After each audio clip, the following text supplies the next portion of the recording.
Oh, we'll see my stairs are done yet. Ah, here. Ah, nice and lit up for me.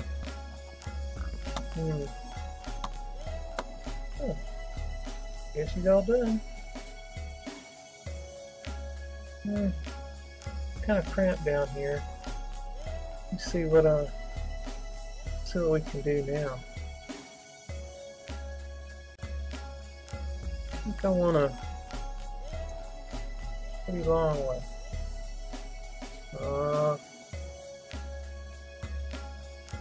Might not give me some space. Sure. Sounds good. Okay. There we go.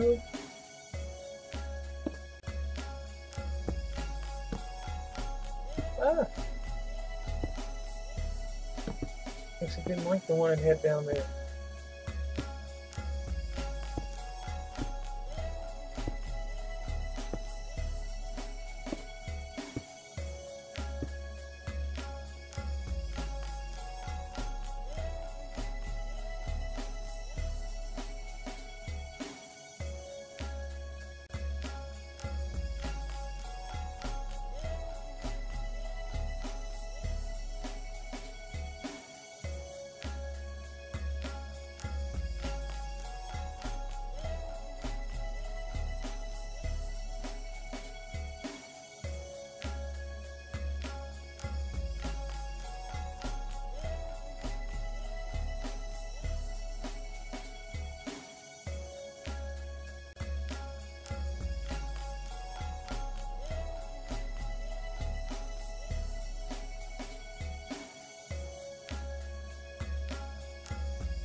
So there you go, 4x4, 16 wall with torches.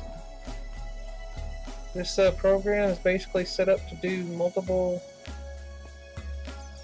Okay, this program is set up just, if you're familiar with the stair builder program, this is basically the same setup. You just start the program, and then it will ask you various questions on what type of tunnel you want. Do you want it to be so long, so tall, and so high? There's no maximum on any of that. The only maximum would be the amount of fuel that you can put into it. It does calculate the fuel required before it will, using your numbers, before it will actually create the tunnel. So there you go. Also, it will, once it reaches internal inventory maximum, it will not pick up what it mines any longer. It'll just fling it out. It'll just be floating around. So also, if you want to keep the items that are, being mined, in another version, I'll be adding that capability where it'll lay a chest down and empty itself periodically. But for now, it doesn't do that. Keep that in mind. It does give you a minimum. You has to be at least one depth of one. The width has to be at least one, of course. It can be, again, anything. The height of the tunnel, I went ahead and made it a minimum of 3. It just made more sense that way. I know 2 is the minimum to walk through, but 3, the way it works, you might as well just quarry out the one above or the one below as well, since you're already using the fuel points to do it anyway.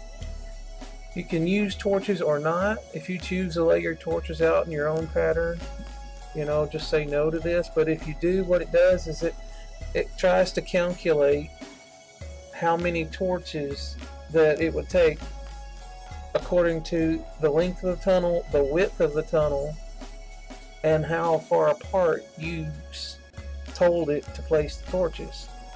So using that information, it knows that the 3 torches it already has in it is enough to accomplish what I told you to do, which is a length of 3, width of 1, and of course a height of 3 with 6 between the torches. Obviously it's not over 6, so it only needed the 1 torch. It automatically will place a torch at the end when it's finished. This is kind of a safety precaution because in the calculation of placing a torch, sometimes it's right on the edge and it needs that extra torch to light up everything. Now I'm not saying that it's 100% on lighting up an area. I've tested it quite a lot. It does really well. I mean, pretty well. I think that it's acceptable, but you may need to check the corners to make sure that they're lit up properly. Also, I would not suggest a torch distance more than 6. You could do less than 6, of course, but more than 6 you may end up with holes. Also, as you noticed when I started the program, it does not well, what it does is it starts as if you're in the lower left-hand corner of the tunnel. It moves into the area you want tunneled out and goes up the height. So if I didn't see how this tunnel is 1 up because the turtle started 1 off the ground, if I had wanted that tunnel to be at the same level as this current tunnel, then I would have had to went into my turtle and moved it down 1 before I started the tunneling program. So keep that in mind. Put the turtle on the ground level, left-hand side of the tunnel before you start it. Other than that, just answer the questions that come up on the screen when you start the tunnel program, and you're good to go. I'll post text. I should have posted text with the link to the pastebin so that you can grab it and install it in your turtle and have fun with your tunnels. Lazy Nub out.